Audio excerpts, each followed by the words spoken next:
Assalamu alaikum dear students. Today our topic from chapter number 6 is valence shell electron pair repulsion theory. It is valence shell electron pair repulsion theory. It was pointed out in 1940 by Sigvik and Paul that the shape of molecules could be interpreted in terms of electron pairs in the outer orbit of central atom. इसकी थोड़ी सी history आपको बताता चलूँ। हमने last lecture में limitations of Lewis model discuss किया था। Limitations of Lewis model से हमें ये अंदाज़ा होता है कि लुईस मॉडल जिसमें ionic bond, covalent bond, coordinate covalent bond discuss किया गया है, Lewis model is unable to express to share the reasons of bond formation. It was also unable to express about geometry of molecules, similarly like bond angles, bond lengths. These type of informations were vanished, where the Lewis model was not capable of sharing these informations. तो हमें कुछ ऐसी theories required थी जो shapes के बारे में, जो बॉन्ड फॉर्मेशंस के बारे में जो है वो हमें आगाह कर सकता। तो उसकी एक परफेक्ट आपके पास थ्योरी कह लीजिएगा आपके पास मौजूद है in the form of valence electron pair repulsion theory. Sidgwick और पॉल ने 1940 में ये पॉइंट किया कि शेप्स ऑफ मॉलिक्यूल्स को हम इलेक्ट्रॉन के पेयर्स दो तरह के होते हैं आपके पास। Number one is lone pair जिसे हम अनशेयर्ड पेयर कहते हैं, और number two is shared pair या जिसे हम बॉन्ड पेयर भी कहते हैं। तो जो बॉन्ड बना रहा हो इलेक्ट्रॉन्स का पेयर वो बॉन्ड पेयर या शेयर्ड पेयर होता है, और जो किसी एक एटम के ऊपर मौजूद हो उसे हम लोन पेयर या अनशेयर्ड पेयर का नाम देते हैं। रिसेंटली आपके पास नाइलॉम एंड गिलेस्पी ने डेवलप किया valence electron pair repulsion theory which explains the shape of molecules for non-transition elements, means S और पी ब्लॉक के एलिमेंट्स को वो एक्सप्लेन कर सकता है। तो आपसे अगर MCQs पूछा जाए इससे रिलेटेड तो आप लोगों ने नाइलॉम एंड गिलेस्पी का जो आंसर है वो आप लोगों ने मार्क करना है। इसकी बेसिक अजम्पशन क्या है, थ्योरी किस पे बेस कर रही है? बेस कर रही है थ्योरी के वैलेंस इलेक्ट्रॉन पेयर्स जिनमें लोन पेयर और बॉन्ड पेयर दोनों शामिल हैं are arranged around the central atom to remain at maximum distance apart to keep the repulsions and minimum. तो कहते हैं कि चाहे दोनों इलेक्ट्रॉन पेयर जिनमें बॉन्ड पेयर और लोन पेयर शामिल हैं वो दोनों के दोनों अपने आप को सेंट्रल एटम के अराउंड ऐसे अरेंज करते हैं ताकि उनके दरमियान रिपल्शंस जो है वो मिनिमम रहें। याद रहे ये थ्योरी जो है वो आपके पास एक बेहतरीन थ्योरी है to explain the shapes of molecules की ज्योमेट्री और शेप्स को समझने के लिए ये एक बेहतरीन थ्योरी हमारे पास। अब इसके पॉस्टुलेट्स कौन कौन से हैं वो ज़रा देख लेते हैं। पॉस्टुलेट्स जैसे सबसे पहला पॉस्टुलेट है कि both the lone pair as well as bond pair participate in determining the geometry of molecules की ज्योमेट्री को समझने के लिए एक बेहतरीन हमारे पास पहला पॉस्टुलेट है कि दोनों के दोनों लोन पेयर और बॉन्ड पेयर दोनों पार्टिसिपेट करते हैं मॉलिक्यूल्स की ज्योमेट्री को एक्सप्रेस करने के लिए। सिमिलरली नेक्स्ट हमारे पास थ्योरी है the electron pairs are arranged around the central polyvalent atom. Polyvalent उसको कहा जाता है जो कम से कम दो बॉन्ड बना सके और उससे ज़्यादा बना सके। एक बॉन्ड बनाने वाले को मोनोवेलेंट एटम कहा जाता है, दो या दो से ज़्यादा बॉन्ड्स बनाने वाले को पॉलीवेलेंट एटम कहा जाता है। So to remain at maximum distance apart to avoid repulsions, ताकि रिपल्शंस उनमें अवॉइड कर सकें। उसके अलावा कहते हैं the electron pair, lone pair जो है वो ज़्यादा स्पेस ऑक्यूपाई करता है than bond pairs. Lone pair occupy more space than bond pair, ये शॉर्ट क्वेश्चन भी पूछा जाता है और बड़ा इंपॉर्टेंट शॉर्ट क्वेश्चन है। उसकी रीज़न क्या है? उसकी रीज़न है फॉर एग्जांपल ए और बी के दरमियान बॉन्ड बना हुआ है, तो ये जो इलेक्ट्रॉन है आपके पास, ये दोनों इलेक्ट्रॉन्स ये आपके पास है शेयर्ड पेयर, जिसे हम बॉन्ड पेयर कहते हैं। लेकिन अगर ए के ऊपर आपके पास अनशेयर्ड पेयर मौजूद हो, इसे हम लोन पेयर का नाम देते हैं। तो आप लोग ज़रा देखिएगा कि बॉन्ड पेयर को अट्रैक्ट करने वाले दो एटम्स है, दो न्यूक्लियाई उन्हें अट्रैक्ट कर रहे हैं, जबकि बॉन्ड पेयर को लोन पेयर को सिर्फ और सिर्फ एक न्यूक्लियस जो है वो अपनी जानिब खींच रहा है। इस वजह से इसका जो चार्ज है वो ज़्यादा स्प्रेड आउट है, और ज़्यादा चार्ज स्प्रेड आउट होने की वजह से ये मोर स्पेस ऑक्यूपाई करता है, मोर स्पेस ऑक्यूपाई करता है। तो ये रीज़न है कि लोन पेयर ज़्यादा स्पेस ऑक्यूपाई करता है as compare to bond pair. Like देखिएगा क्या लिखता है वो, कहता है a bonding electron pair is attracted by both nuclei while non-bonding by only one nucleus. Because a lone pair experiences a less nuclear attraction, its electronic electron pairs exert greater repulsive forces on bonding and thus tend to compress the bond pairs, और bond pairs को compress करता है अपने heavy charge और ज़्यादा फैले हुए charge की वजह से। तो इस वजह से जो आपके पास ऑर्डर ऑफ रिपल्शन है वो क्या रहेगा, ऑर्डर ऑफ रिपल्शन रहेगा, सबसे ज़्यादा ऑर्डर ऑफ रिपल्शन में सबसे ज़्यादा रिपल्शन होगी लोन पेयर, फिर लोन पेयर बॉन्ड पेयर, और सबसे लीस्ट रिपल्शन होती है एक बॉन्ड पेयर और बॉन्ड पेयर के दरमियान। यहाँ पे एक क्वेश्चन अराइज होता है कि लोन पेयर क्या असरात पैदा कर सकते हैं। देखें, लोन पेयर की रिपल्शन होती है ज़्यादा, वो ज़्यादा चार्ज उसका फैला हुआ होता है, तो that is why loan pair जो है वो बॉन्ड पेयर्स को अपने से दूर धकेल सकता है, जिससे ज्योमेट्री उनकी थोड़ी सी तब्दील हो सकती है। तो इन सब का असर हमने देखना है कि आखिरकार ज्योमेट्री हमें किस तरह की ऑब्टेन होती है। तो हम इन पैरामीटर्स को स्टडी करेंगे कि आइदर उसमें ज़्यादा बॉन्ड पेयर्स मौजूद हैं या लोन पेयर्स मौजूद हैं। उसके बाद नंबर 4 पे देखिएगा, चौथा पॉस्टुलेट है।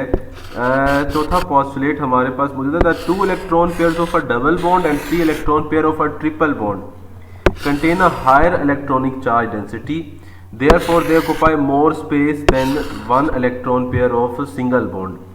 के डबल बॉन्ड के 2 इलेक्ट्रॉन पेयर, ट्रिपल बॉन्ड के 3 इलेक्ट्रॉन पेयर डेफिनेटली ज़्यादा स्पेस ऑक्यूपाई करेंगे देन सिंगल बॉन्ड। लेकिन जब ज्योमेट्री की बारी आती है तो ये सिंगल बॉन्ड की तरह ही बिहेव करते हैं इन डिटर्मिनिंग द ज्योमेट्री।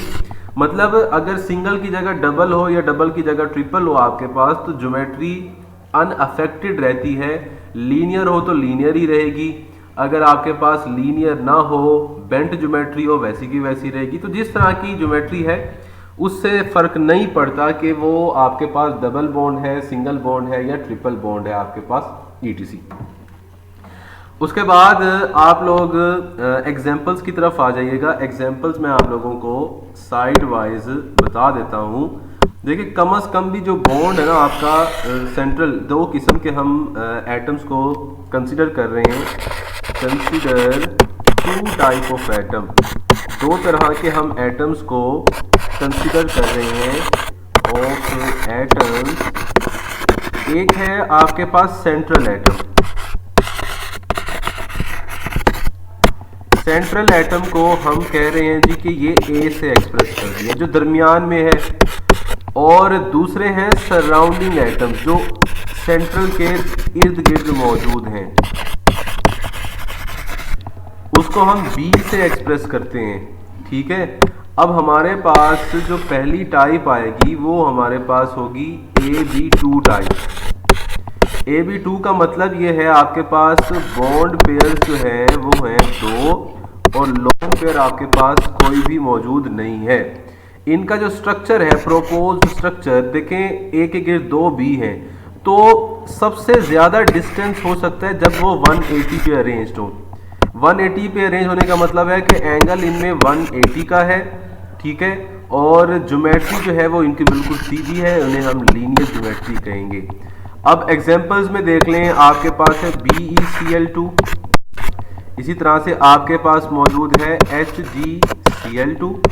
तो ये लीनियर ज्योमेट्री आपके पास रखते हैं।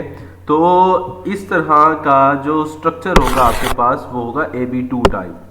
इसी तरह से मॉलिक्यूल की कैटेगरी हम चेंज करते हैं। हम कहते हैं फ़र्ज़ करें कि एक के गिर्द 3 आपके पास मौजूद हो एटम्स, तो हम कर देते हैं AB3। ठीक है, अब AB3 में 2 केस हो सकते हैं। केस 1 ये है आपके पास कि कि तीनों के तीनों आपके पास है बॉन्ड पेयर्स और लोन पेयर आपके पास कोई भी मौजूद ना हो, जीरो हो, तो इस केस में इसकी ज्योमेट्री होगी कि ए के गिर्द 3 बी हैं तो वो परफेक्टली 120 के एंगल पे अरेंज होंगे, 120 का एंगल, और ज्योमेट्री जो है वो इनकी कहलाएगी ट्राइएंगुलर या ट्राइगोनल। अगेन मैं बता दूं कि valence shell electron pair repulsion theory is responsible to give explanation about the geometry of molecules. Examples में देख लेते हैं। फॉर एग्जांपल हमारे पास इस तरह के मौजूद हैं BF3 में B दरमियान में है और F3 के 3 के पास साइड मौजूद होते हैं। इसी तरह से आपके पास ज्योमेट्री में AlCl3 Al दरमियान में है, 3 Cl आपके पास इर्द गिर्द हैं, FeCl3, ऐसे और बहुत सारे आपके पास एग्जाम्पल्स हो सकती हैं। अब इसका केस नंबर 2 क्या है, केस नंबर 2 भी स्टडी कर लेते हैं। केस नंबर 2 ये है कि आपके पास है तो 3 इलेक्ट्रॉन पेयर्स, लेकिन बॉन्ड पेयर्स आपके पास हो जाए 2 और लोन पेयर हो जाए आपके पास 1, तो टोटल इलेक्ट्रॉन पेयर अभी भी 3 ही है। तो इस सूरत में क्या सिचुएशन होगी, इस सूरत में ये सिचुएशन बनेगी आपके पास कि one of the bond pair is replaced by lone pairs. तो हमारे पास स्ट्रक्चर जो है वो कुछ इस तरह का हासिल होगा कि ए और उसके गिर्द 2 बी आपके पास मौजूद हैं और उसके ऊपर एक ये लोन पेयर मौजूद होगा। आपको इल्म है कि लोन पेयर ज़्यादा स्पेस ऑक्यूपाई करते हैं, इसके रिपल्शंस भी ज़्यादा होती हैं, इसलिए इनके दरमियान जो एंगल होगा वो लेस देन 120 होगा। ये दोनों बॉन्ड पेयर्स को ज़्यादा कंप्रेस कर देंगे अपनी जानिब, तो लेस देन 120। और इसकी जो शेप है आपके पास वो देखिएगा, इसे हम कहते हैं बेंट ज्योमेट्री। इस किस्म की ज्योमेट्री को हम कहते हैं बेंट ज्योमेट्री, ठीक है। तो इसकी जो ज्योमेट्री है हम उसे बेंट ज्योमेट्री कहेंगे। जैसे SnCl2, Sn के ऊपर एक लोन पेयर, ये 2 Cl आपके पास मौजूद है। तो ये केस क्या कहलाता है, ये आपके पास ये केस कहलाता है आपके पास फॉर एग्जांपल AB3 टाइप। अच्छा, एक तीसरा केस हो सकता है, अभी हमने चौथा पॉस्टुलेट पढ़ा था कि डबल बॉन्ड और ट्रिपल बॉन्ड से कोई फर्क नहीं पड़ता, कि ज्योमेट्री वैसी की वैसी रहती है। जैसे देखें आपके पास है SO2 का स्ट्रक्चर है S डबल बॉन्ड ऑक्सीजन और ये उसके ऊपर लोन पेयर। इसी तरह से आपके पास स्ट्रक्चर है SO3 का स्ट्रक्चर है S डबल बॉन्ड ऑक्सीजन। तो ये ट्रायंगुलर है डबल बॉन्ड की वजह से अनअफेक्टेड ज्योमेट्री, और ये बेंट ज्योमेट्री है डबल बॉन्ड की वजह से अनअफेक्टेड ज्योमेट्री। तो ये पॉस्टुलेट जो है वो हमारे पास क्लियर हो जाता है यहाँ से कि डबल बॉन्ड या ट्रिपल बॉन्ड ज्योमेट्री पे कोई असरअंदाज नहीं हुआ करते। इससे जो नेक्स्ट हमारे पास केस है वो केस है हमारे पास AB4 टाइप। अब AB4 में आपके पास टोटल जो है वो 3 केस हो सकते हैं, मैं वो 1 बाय 1 बताता हूँ। केस 1 क्या है, केस 1 ये है कि चारों के चारों बॉन्ड पेयर्स हों और लोन पेयर आपके पास कोई भी ना हो। केस 2 क्या है, केस 2 ये है कि बॉन्ड पेयर्स की तादाद हो 3 और लोन पेयर आपके पास 1 हो। और केस 3 क्या है भाई, केस 3 ये है कि बॉन्ड पेयर्स भी 2 हों आपके पास और लोन पेयर भी आपके पास 2 मौजूद हों। तो ये आपके पास केस 3 है। तो अब 1 बाय 1 तीनों के स्ट्रक्चर्स देखते हैं कि कैसे अरेंज हो सकते हैं। जैसे फॉर एग्जांपल ए, इसके गिर्द एक बी, दूसरा बी, ये तीसरा बी, ये चौथा बी, ये परफेक्टली जो है वो आपके पास टेट्राहीड्रल पोजीशन में है और एंगल जो है वो इनका 109.5 डिग्री का होगा, ठीक है। इसे हम कहते हैं टेट्राहीड्रॉन, ठीक है। एक साइड है, ये दूसरी साइड है, पीछे तीसरी साइड होगी और नीचे की तरफ ये चौथी साइड होगी, ठीक है। वो जो पीछे साइड है वो मैंने रेड से बता दी और जो निचली साइड होगी वो मैंने आपको जो है वो ब्लू से बता दी। अच्छा, तो इसे हम कहते हैं टेट्राहीड्रल ज्योमेट्री। अच्छा, अब आपके पास जब भी एक लोन पेयर होगा तो वन ऑफ द साइड क्या हो जाएगी, लोन पेयर से रिप्लेस हो जाएगी। तो ये हमारे पास स्ट्रक्चर यूँ बनेगा कि ये एक तो लोन पेयर आ गया, बाकी तीनों वैसे के वैसे रहेंगे। तो इसको जो है वो हम कहा करते हैं पायरामिडल ज्योमेट्री। देखो ये एक, ये दूसरी साइड, तो ये जो पायरामिड्स ऑफ इजिप्ट थे ना, एहराम मिस्र, उस तरह की शेप बन रही, तो हम पायरामिडल ज्योमेट्री कहते हैं। अच्छा, इनमें एंगल अब क्या होगा, एंगल डेफिनेटली लेस देन, क्योंकि लोन पेयर है तो लेस देन 109.5 डिग्री होगा। और जब दो लोन पेयर और दो बॉन्ड पेयर्स हैं तो आपके पास शेप कुछ इस तरह की ऑप्टेन होगी। तो दो तो आपके पास है लोन पेयर, बाकी के दो आपके पास है बॉन्ड पेयर्स। तो इनके दरमियान का angle again less than 109.5 degree होगा, और ये तो इस केस से भी कम होगा एंगल यहाँ पे, ठीक है। और इसकी शेप भी आपके पास बेंड की होगी, ठीक है। अब एग्जांपल्स में आपको मैं बता देता हूँ, एग्जांपल्स में इसकी एग्जांपल में CH4 C, ये H और ये HCCl4 है, इसी तरह से SiH4 है, और बहुत सारी एग्जांपल है। इसकी एग्जांपल में NH3 लोन पेयर के साथ NH, ये H और उसके ऊपर ये लोन पेयर। इसकी ज्योमेट्री में बड़ी मशहूर ज़माना एग्जांपल है H2O, दो लोन पेयर और दो आपके पास बॉन्ड पेयर। तो इसी तरह से H2S, तो ये आपके पास इसकी में PH3 भी इसकी शेप में जो है वो मौजूद हो सकता है। तो ये हमारे पास जो है वो एक ओवरव्यू था अबाउट शेप्स ऑफ एटम। अब आप लोग जो है वो ऑब्जर्व कर सकते हैं फ्रॉम योर बुक। तो जैसे देखिए हमारे पास टेबल मौजूद है, ये हमारे पास टेबल मौजूद है। सबसे पहले AB2 type, total electron pairs 2, bonding 2, lone pair 0, arrangement linear है, मॉलिक्यूल की ज्योमेट्री भी लीनियर है, शेप इसकी इस तरह की बनेगी। ये एग्जांपल्स। AB3 में टोटल इलेक्ट्रॉन पेयर 3, केस 1 में तीनों के तीनों bond pair, lone pair 0, case 2 में 2 bond pair 1 lone pair, triangular उनकी शेप होनी चाहिए। ज्योमेट्री फर्स्ट केस के अंदर आपके पास ट्रायंगुलर ही रहेगी, लेकिन दूसरे में बेंट हो जाएगी। ये आपके पास फर्स्ट केस की अरेंजमेंट है, ये सेकंड केस की है। एग्जांपल्स भी आपके पास मौजूद हैं। और AB4 में 3 केस होते हैं आपके पास, टोटल बॉन्ड इलेक्ट्रॉन पेयर 4 के 4 बॉन्ड पेयर, ये 0, ये 3, ये 1, ये 2 और ये 2। टेट्राहेड्रल अरेंजमेंट है, इस केस में ये टेट्राहेड्रल, इस केस में ये आपके पास ट्राइगोनल पायरामिडल जिसे कहते हैं हम, और इस केस में बेंट ज्योमेट्री अगेन ऑब्टेन होगी। इसकी अरेंजमेंट ये है, ये अरेंजमेंट ये मौजूद है, और इनकी एग्जांपल्स में आप लोगों ने अभी ये सारी चीज़ें डिस्कस कर चुके हैं। यही चीज़ें अब जो है वो एक्सप्लेन की गई हैं one by one. For example सबसे पहले molecules containing 2 electron pair AB2 type, ये आपके पास एक्सप्लेनेशंस मौजूद हैं, और ये मल्टीपल एग्जांपल्स यहाँ पे लीनियर मॉलिक्यूल 180 का एंगल, ये सारी चीज़ें जो है वो आपके पास। दूसरी टाइप क्या थी, AB3। पहला जो है वो उसमें सिचुएशन ये है कि AB3 with no lone pair, angle 120 का होगा, ट्राइंगुलर प्लानर उनकी ज्योमेट्री होगी मैक्सिमम डिस्टेंस अटेन करने के लिए। और उसके बाद हमारे पास एग्जांपल्स में कौन कौन सी हैं, BH3 है, BF3 है, ALH3 है, GAH3 है, IN, और इसी तरह TiH3। ये सारी की सारी चीज़ें ये आपके पास ट्रायंगुलर ज्योमेट्री। दूसरी शेप क्या है, दूसरे में 1 लोन पेयर और 2 बॉन्ड पेयर होते हैं आपके पास।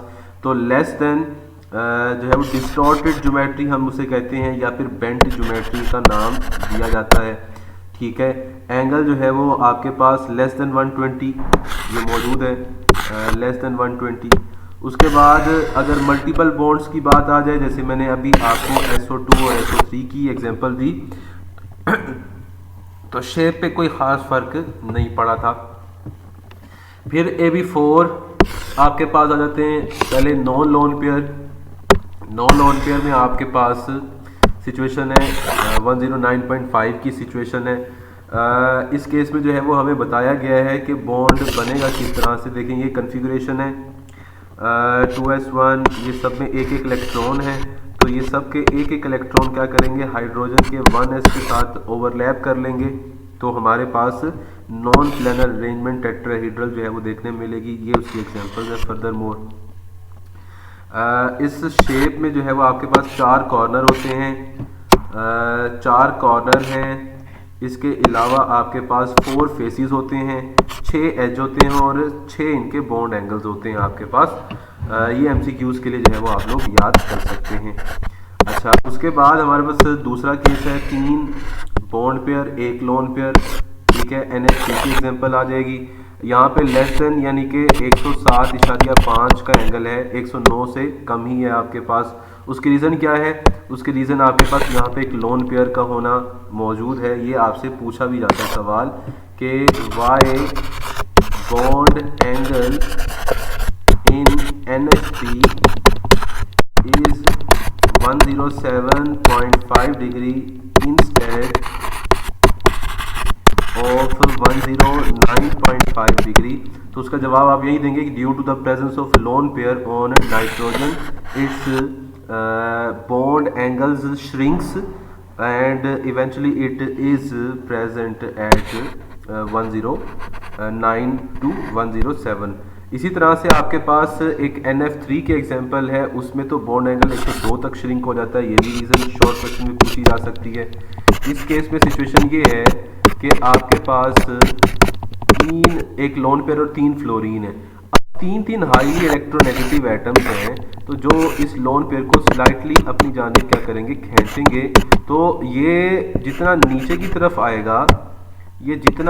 तरफ आएगा, तो इनको एंगल्स को मज़ीद श्रिंक करेगा और एंगल जो है वो आपका 102 तक जो है वो डाउन हो जाएगा। और फर्दर मोर लास्ट में जो है वो आपके पास 2 बॉन्ड पेयर और 2 लोन पेयर वाली एग्जांपल आ गई, वो H2O की। तो उसमें जो बॉन्ड एंगल होता है वो 104 तक होता है। वो क्यों होता है ऐसा? वो होता है वो मल्टीपल जो है वो रिपल्शन की वजह से। इसमें लोन पेयर बॉन्ड पेयर और लोन पेयर और बॉन्ड पेयर, ये मल्टीपल रिपल्शन होते हैं जिनकी वजह से एंगल 104 होता है इंस्टेड ऑफ 109.5। तो these were the examples, some of the examples of molecules having different geometries. So here we go. यहाँ पे हम अपना लेक्चर्स जो है वो वाइंड अप करते हैं। इंशाल्लाह नेक्स्ट मुलाकात होगी आप लोगों से अगले लेक्चर में। तब तक के लिए अल्लाह हाफिज़।